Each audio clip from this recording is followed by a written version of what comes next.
Já está disponível o livro As Doutrinas do Inferno e Suas Manipulações Dentro das Igrejas. Adquira hoje mesmo.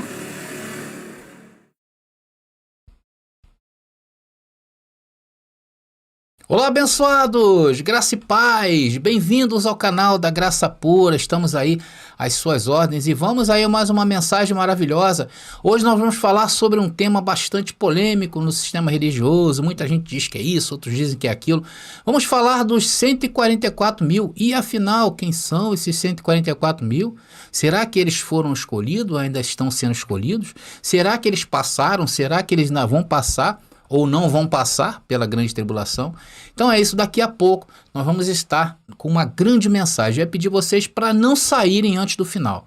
Muitas informações serão passadas e repassadas para vocês. Mas antes disso, eu queria pedir a você que ainda não se inscreveu no nosso canal, que você faça hoje mesmo, olha aí, para você se inscrever, principalmente se as mensagens desse canal têm feito você pensar. Se você é um pensador e um livre pensador, faça igual a esses 23 mil e poucas pessoas que hoje pensam e pensam fora da caixinha religiosa. Já deixa o seu like, porque você sabe que vem coisas boas por aí. Comentem à vontade. E se você quiser que o YouTube te avise quando nós estivermos no ar, é só você clicar esse sininho aí que o YouTube vai te avisar. E compartilhem nas redes sociais que vocês pertencem, tá bom?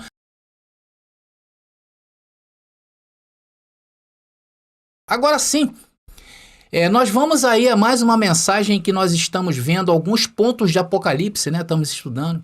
E tem um em particular que mexe muito com muita gente no cristianismo tradicional, que é a passagem que João menciona haver uns 144 mil escolhidos a dedos por Deus, que não passarão pela grande tribulação. Será que estes bem-aventurados estão vivos nos dias de hoje? Ou será que esses 144 mil ainda serão escolhidos? Ou mesmo ainda, se estes 144 mil já passaram pela grande tribulação e morreram em um tempo passado? É isso que vamos responder nessa grandiosa mensagem que está começando agora. É por isso que eu falo, vem para a graça que eu te explico. Olá, queridos abençoados e abençoadas, graça e paz a todos. Quem vos fala é o irmão André Pimentel e hoje é o melhor dia das nossas vidas. Como vocês já devem saber, em breve nós estaremos lançando o novo livro da Graça Pura, que se chamará O Apocalipse, sob um comentário preterista completo. Este livro será uma revelação das profecias do Apocalipse, da escatologia consumada e do preterismo completo. Nele apresentaremos evidências reais do cumprimento dessas profecias na geração de Jesus. Só para vocês terem uma ideia, o livro terá aproximadamente 400 páginas e seguirá o formato de 16 por 23 centímetros, sendo uma obra completa. Nós estamos à procura de pessoas abençoadas que queiram fazer parte desse momento único no nascimento deste livro. Felizmente, produzir um livro no Brasil, especialmente seguindo todos os procedimentos legais, não é barato, irmãos. E é aí que entra a nossa proposta. A nossa ideia é reunir 100 irmãos e irmãs que desejem adquirir em primeira mão o livro e terem os seus nomes gravados nas páginas de agradecimento como colaboradores especiais desta obra. O valor para a editora produzir o livro completo, irmãos, é de 10.860 e eles nos fornecerão de volta 100 exemplares, que sairá, no caso, a R$ 108,60 por unidade. Então, esses 100 primeiros exemplares serão para os que adquirirem o livro antes do lançamento. Se você deseja fazer parte deste projeto e contribuir para o lançamento deste livro, poderão estar fazendo um Pix. Já envie o nome, endereço e CEP. A sua ajuda é fundamental para tornar este sonho uma realidade. Juntos, podemos disseminar essa mensagem e transformar vidas, e esse é o nosso objetivo. Fiquem na paz e aguardem por mais informações em breve. Muito obrigado pelo seu apoio e a participação nessa jornada. Bom, meus queridos irmãos, a verdade é que hoje existem muitas teorias a respeito dessa passagem, desse número, né? Mas nessa mensagem nós não vamos falar sobre as diversas teorias que existem, tá? Não vamos falar. Ao invés disso, a gente vai falar sobre uma interpretação que é a mais coerente. Coerente com quem, André? Com a igreja tal, com os testemunhos não sei de quê? Não, com a Bíblia. E é aquela que mais harmoniza, que mais condiz com o contexto da Escritura, e especificamente com o contexto de Apocalipse. Agora, é evidente que você pode discordar do que vai ser falado aqui. Aliás, a gente é livre para discordar ou concordar de pontos secundários da escatologia cristã. Combinados? Você aqui é livre para pensar. Então eu quero iniciar esse estudo lendo essa passagem bíblica que menciona esse número, né? O texto está lá em Apocalipse, capítulo 7, versículo 4. Está em Apocalipse, capítulo 7, versículo 4, que diz: Então ouvi, atenção para essa palavra, ouvir. Então ouvi o número dos que foram selados, que era 144 mil, de todas as tribos dos filhos de Israel. Então, meus queridos, percebam uma coisa nesse texto. João ouviu, tá? João, ele ouviu. Isso é muito importante, anota isso aí. Você vai entender por que eu estou falando isso. Ele ouviu o número o quê? 144 mil. E na sequência ele diz que esse número é a soma de todos os selados ou escolhidos das 12 tribos de Israel.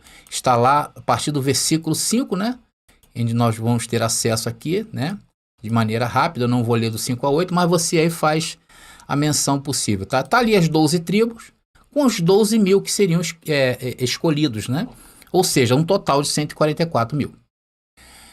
Amados, e só para efeito de cultura atual que nós vivemos hoje, o povo hoje que vive lá em Israel, eles não conseguem determinar, né, com exatidão a sua árvore genealógica.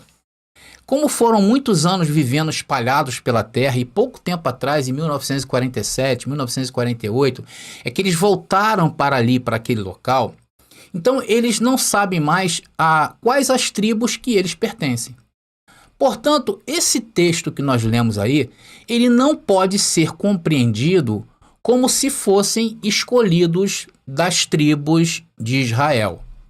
Estamos entendidos, abençoados? Isso é para efeito de cultura aí. E guarda essa informação porque ela pode ser útil, né, para você em alguma hora. E diante disso, meus queridos, será que o texto está falando de um número literal ou não?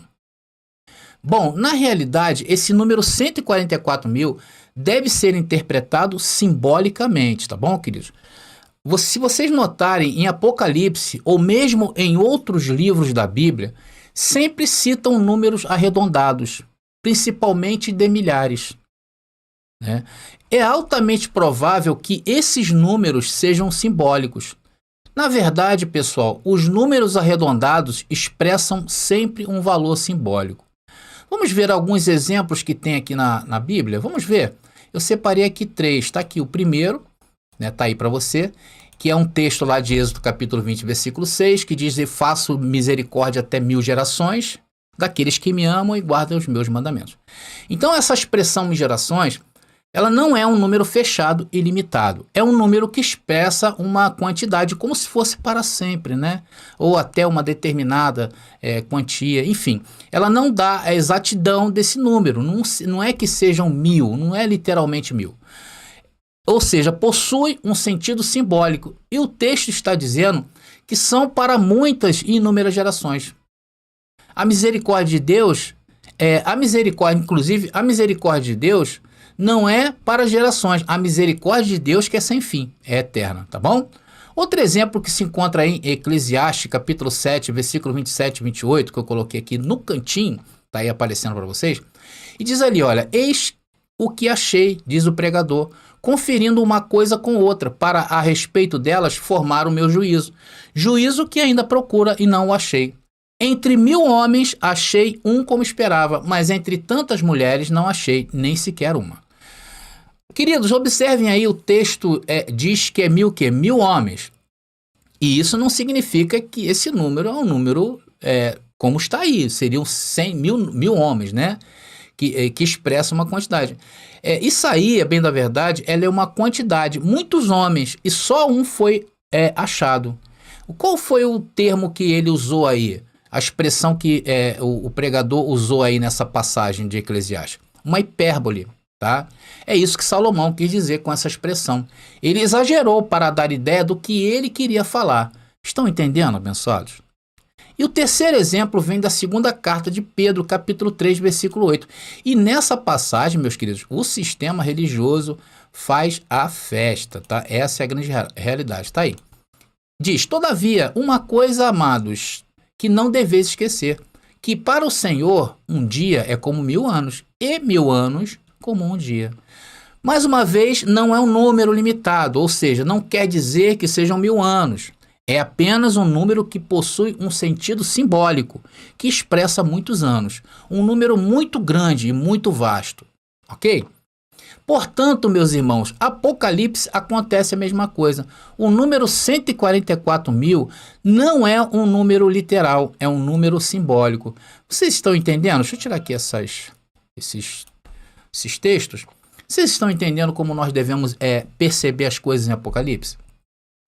Mas André, afinal, esse número simboliza o quê? Já que ele é simbólico, ele representa quem, afinal de contas? Quem são as pessoas simbolizadas e representadas pelos 144.000? Bom, antes de responder essas perguntas, nós temos que lembrar de alguns fatos importantes e muita atenção a partir de agora. Observe bem, queridos, nós vamos mencionar aqui nessa mensagem um total de 4 fatos importantes a respeito do contexto antes de identificar os 144.000, tá bom?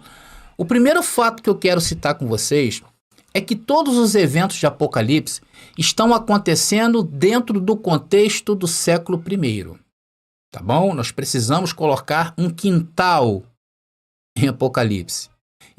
Apocalipse foi escrito ali, ou seja, os acontecimentos narrados ali aconteceram entre 66 e 70 depois de Cristo. E não podemos pensar fora disto, porque se nós trazer Apocalipse para os dias de hoje, estaremos correndo em erros gravíssimos. E foi isso que o cristianismo tradicional fez. Esse fato é muito importante, gente. O que temos visto em Apocalipse é o contexto do passado, ou seja, aquilo que João estava vivenciando na sua época. E o mais interessante é que tanto no começo de Apocalipse como lá no finalzinho de Apocalipse, o próprio João deixa claro que aquelas profecias que estavam sendo reveladas para ele naquele instante haveriam de se cumprir em um breve período de tempo, em um pouco de tempo. Vamos provar isso, abençoado? Vamos lá. Apocalipse, capítulo 1, versículo 1, e está aí para vocês. Apocalipse, capítulo 1, versículo 1, diz: revelação de Jesus Cristo, que Deus lhe deu para mostrar aos seus servos as coisas que em breve... E aí eu botei a palavra breve, em grego, o significado dela, né? A letra dela, a palavra em grego aí quer dizer tachos. E aí breve deve acontecer. Meus queridos, note essa palavra breve. Em grego ela se chama tachos, tá bom? Vamos agora identificar o seu significado, tá bom, queridos? Isso é muito importante, guarda isso, queridos. Tá aqui, vamos ver qual é o significado aí da palavra tachos em grego.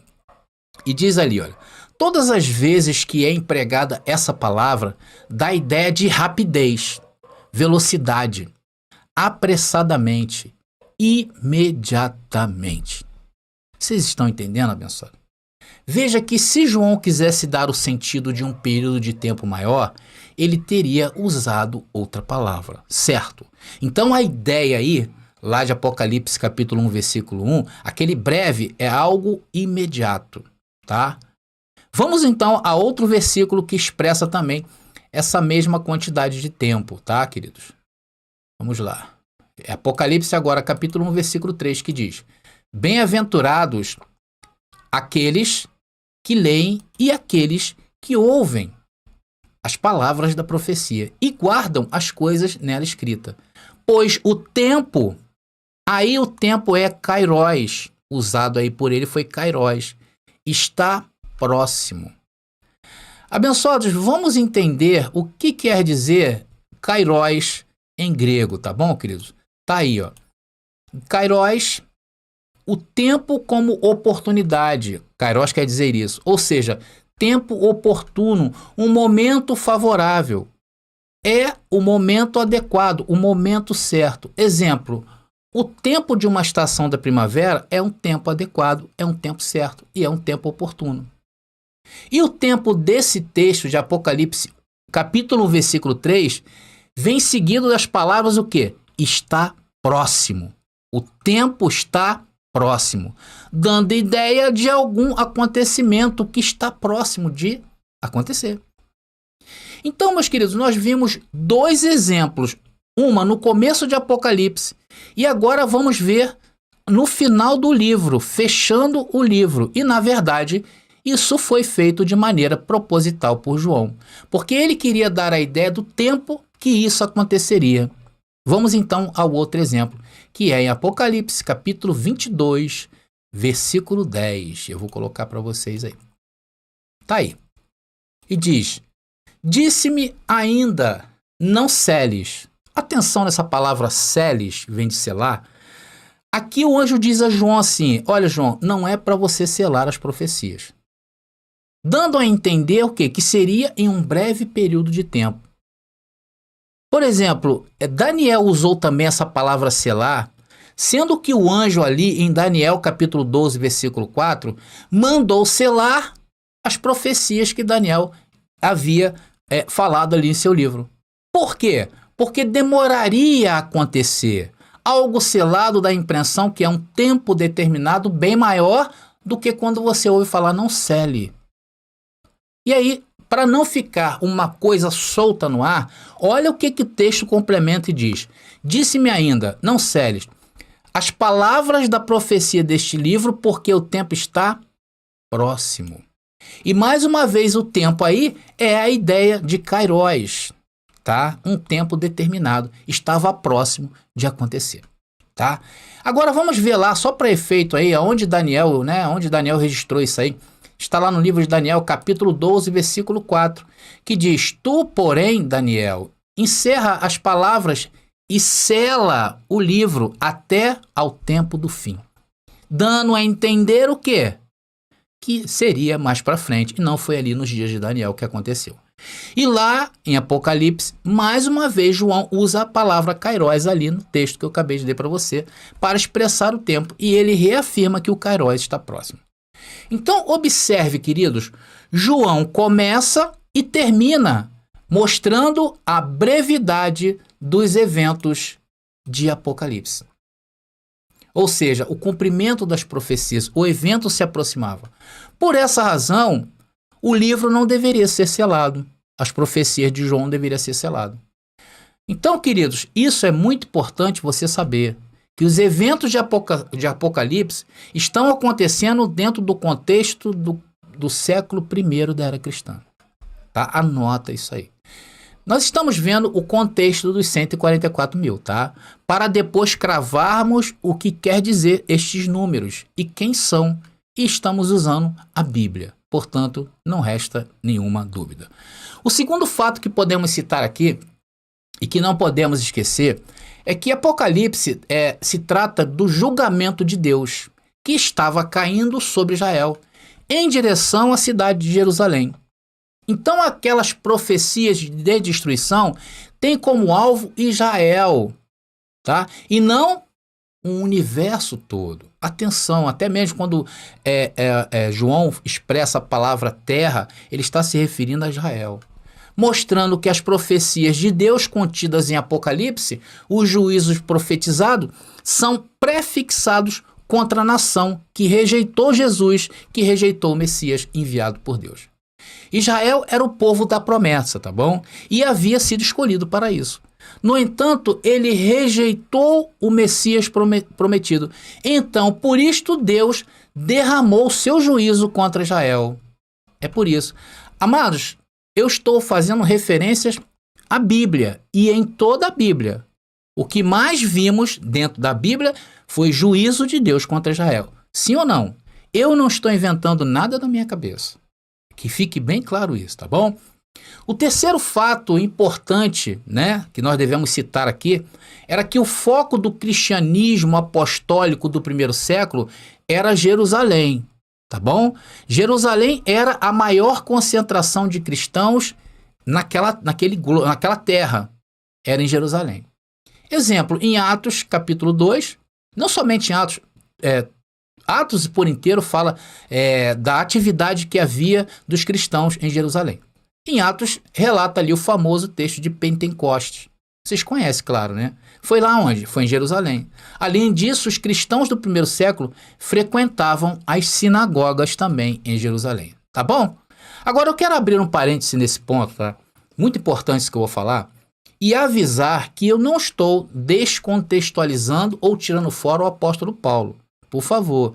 Neste momento da história, Paulo foi importante, tanto para o contexto judaico, como para o contexto dos gentios. Nós temos que entender a importância destes acontecimentos na linha do tempo. O que estava acontecendo aqui, queridos, em Apocalipse? Aqui estava saindo uma velha aliança e entrando no reino de Deus. E Paulo é considerado como o primeiro, de fato, a herdar o reino de Deus, sem estar ainda oficialmente inaugurado os primeiros dias dos novos tempos. Tanto que Paulo surpreende a todos quando ele fala do contexto dos novos céus e nova terra. Está lá, nas 14 epístolas de Paulo. Paulo fala que viveríamos numa terra sem pecado, sem a lei, perfeitos em Cristo, mais que vencedores. Tudo está lá.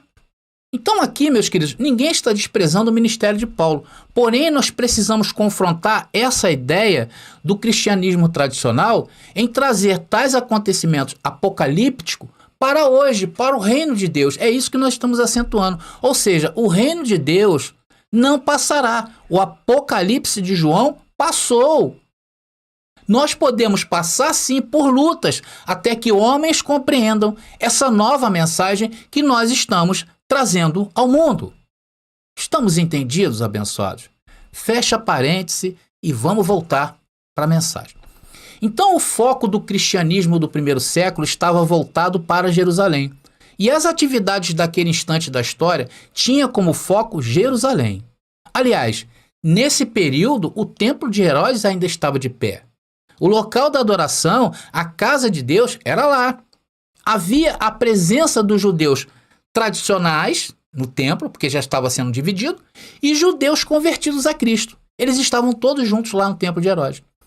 É importante você saber disto, tá bom, abençoado? Antes da gente mostrar para vocês quem era os 144 mil. Estamos entendidos? Vamos agora ao quarto fato e último, mas muito importante. É que os judeus que não são cristãos, atenção, naqueles tempos se dividia judeus do judaísmo e judeus cristãos. Se dividiam, tá? Então, os judeus que não são cristãos, os judeus tradicionais neste período são considerados, os judeus tradicionais, são considerados como membros da sinagoga de Satanás pelos cristãos judeus.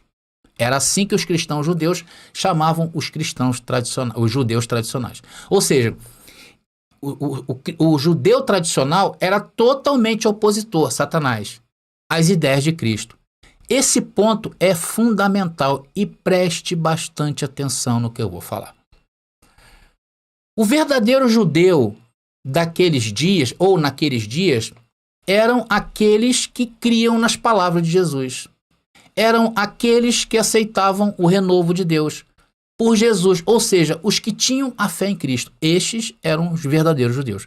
Porque a aliança de Deus nestes dias com os judeus tradicionais estava sendo rompida. Então, o judeu verdadeiro não era mais aquele que tinha o sangue puro judeu correndo nas suas veias. Vocês estão entendendo a mudança do tempo que aconteceu?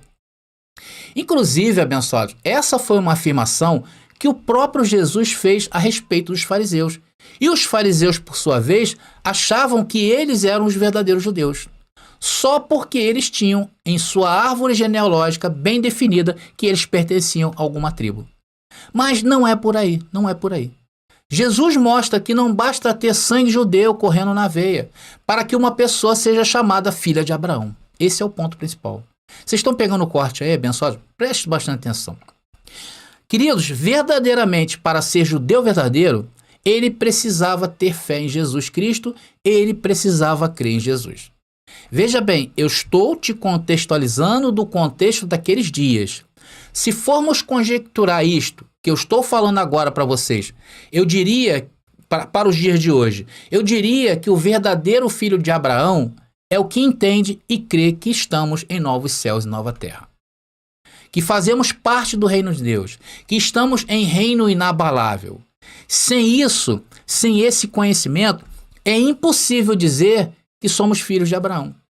Eu estou conjecturando como se fosse para esses dias, sem ofender ou descontextualizar a palavra. Ok? Estamos entendidos?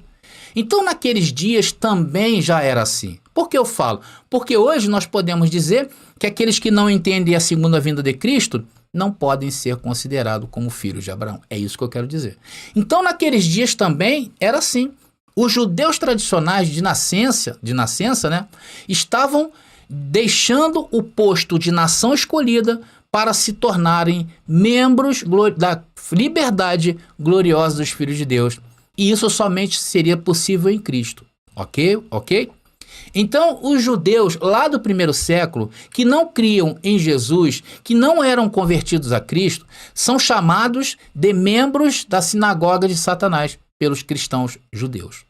Porque eles, embora tivessem em suas veias o sangue judeu correndo, eles não reconheceram o Messias prometido. Então, eles eram opositores. Ok? Sinagoga de Satanás. Agora, vamos ver essa expressão. André, você tirou essa expressão da sua cabeça? Não. Vamos ver lá a primeira parte que acontece, Apocalipse, capítulo 2, versículo 9. É onde fala da primeira aí, que eu vou mostrar para vocês, onde é a referência da sinagoga de Satanás. E diz o texto: conheço a tribulação pela qual você está passando, a sua pobreza, embora você seja rico, e a blasfêmia dos que se declaram judeus e não são, sendo isto, sim, sinagoga de Satanás. Tá vendo aí, abençoado? Como é que era naqueles dias? Vamos agora a Apocalipse, capítulo 3, versículo 9.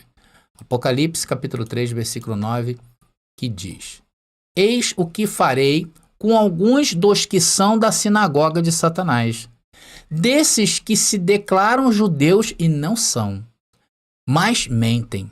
Eis que farei com que venham até você, prostrem-se aos seus pés e reconheçam que eu amo você. Então, meus irmãos, temos aqui os que não reconheceram Jesus e, por causa disso, foram chamados de sinagoga de Satanás, ok? E, na realidade, muitos judeus que eram convertidos a Cristo foram perseguidos e mortos pelos judeus tradicionais. Estevão foi um deles. Vocês sabem da história de Estevão, não é verdade? Então, meus queridos, posto isso, tudo que nós falamos até agora, depois desses 4 fatos importantes, eu pergunto: o número 144 mil é literal? Claro que não. E repito a afirmação que eu disse lá no início. Não, o número não é literal, o número é simbólico, ok? Se esse número é simbólico, quem são as pessoas simbolizadas por esse número 144 mil? A resposta é: são judeus convertidos a Jesus daqueles dias, ou seja, são judeus cristãos. Pessoas de sangue judeu nas veias que reconheceram o Messias e colocaram fé no Messias. É isso que o número simboliza. É isso que o número está dizendo sobre os 144 mil aí, que eram judeus convertidos a Cristo. Daqueles dias, ok? Não descontextualizem isso. Não tem como descontextualizar Apocalipse. Apocalipse começa e fecha no primeiro século. Botamos um quintal ali e cercamos Apocalipse. E o mais interessante, meus irmãos, o texto vai dizer para nós que esses 144 mil foram selados por Deus. E por que eles foram selados? O que isso quer dizer? porque Deus os protegeria da grande tribulação que estava prestes a cair sobre Jerusalém. E, de acordo com alguns historiadores da igreja do primeiro século, de fato isso aconteceu. Por exemplo, vocês já ouviram falar no Eusébio de Cesareia? Ele foi um grande historiador. Eu vou até colocar aqui, separei aqui uma arte para vocês. Está aqui no cantinho em cima, tá vendo aí? Está aqui em cima. Vocês já ouviram falar no Eusébio de Cesareia. Se você não ouviu, eu te apresento ele aí. Foi um grande historiador daquela época. Inclusive, reconhecido pelos cristãos tradicionais, tá? Ele disse em um dos seus livros o seguinte relato. Olha o que ele disse. Antes que a grande tribulação começasse, lá no século I, vários judeus convertidos fugiram para uma cidade chamada Pela. Tá? Isso é um fato histórico. E ali, abençoados, eles encontraram refúgio e proteção. Dessa forma, quando eles fugiram para a cidade de Pela, cumpriu-se as palavras de Jesus do sermão profético. Lembram da palavra dele no sermão profético? Mateus capítulo 24, do versículo... Mateus 24, do versículo 16 ao versículo 22, que está aí para vocês. E está dizendo: então, os que estiverem na Judéia fujam para os montes. Quem estiver no terraço, não desça para tirar de casa alguma coisa. E quem estiver no campo, não volte atrás para buscar a sua capa. Ai das que estiverem grávidas e das que amamentarem naqueles dias. Orem para que a fuga de vocês não aconteça no inverno nem no sábado. Porque nesse tempo haverá grande tribulação, como nunca houve desde o princípio do mundo até agora. E nunca, jamais haverá. Não tivessem aqueles dias sido abreviados, ninguém seria salvo. Mas por causa dos escolhidos, mas por causa dos selados, tais dias serão abreviados. E foi exatamente isso que aconteceu quando o exército romano, liderado por Tito Vespasiano, invadiu Jerusalém para destruí-la. Deus preservou os seus escolhidos, ou seja, os 144 mil Deus preservou da grande tribulação. E nós temos falado muito disto, né? Inclusive eu no último estudo, né? No penúltimo, eu trouxe ali o que aconteceu dentro da cidade de Jerusalém. Então, Deus permitiu que esses 144 mil, se escondessem na cidade de Pela. E esse acontecimento responde a uma pergunta que é feita lá no capítulo 6 de Apocalipse, que é de onde nós tiramos aqui. Antes de João ouvir sobre o número 144 mil, e a pergunta que foi feita lá no capítulo 6, vou colocar aqui para vocês, versículos 16 e 17, e disseram aos montes e aos rochedos: caiam sobre nós e nos escondam da face daquele que está sentado no trono e da ira do Cordeiro. Porque chegou o grande dia da ira deles, e quem poderá subsistir? Então, para essa pergunta, a resposta é a seguinte: quem poderá subsistir? Os 144 mil, os escolhidos de Deus, poderão subsistir. Porque eles foram selados e protegidos por Deus. Essa é a resposta, porque estes 144 mil foram poupados e porque eles foram poupados. Entendido, abençoados? Então, dessa forma, nós estamos concluindo essa mensagem e fazemos agora com vocês o seguinte resumo do que nós tratamos nessa mensagem acerca desse número. E está aí para vocês. Eu separei aqui. A primeira conclusão que nós chegamos aí está aí. O número 144 mil é simbólico e não literal. Segundo, vou colocar aqui. Segundo, o número simboliza os judeus cristãos contemporâneos do apóstolo João.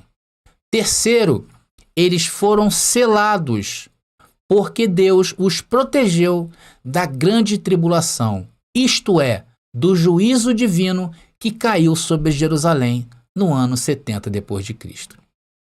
Então, Essa é a resposta para os 144 mil, biblicamente falando, sem descontextualizar nada. E mais uma vez, mostramos brilho ao entendimento correto das Escrituras. E se você, amados ou amada, gostou desse vídeo, curta e compartilhem nas redes sociais que vocês pertencem. E se ainda quiser deixar um comentário dizendo se você já ouviu esse tipo de interpretação, será bem-vindo também. Bom, queridos, eu vou ficando por aqui. Nós estamos encerrando essa mensagem, está entregue a vocês. Graça e paz e até a nossa próxima mensagem.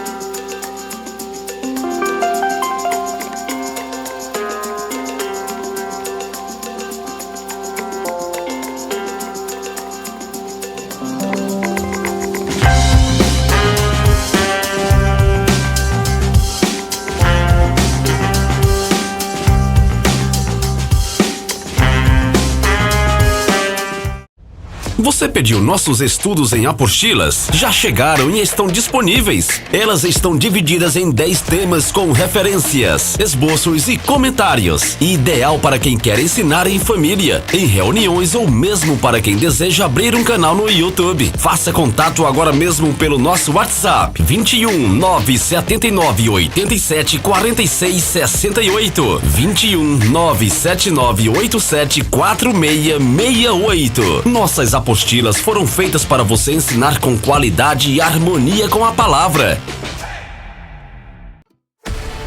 Já está disponível o livro As Doutrinas do Inferno e Suas Manipulações Dentro das Igrejas. Adquira hoje mesmo.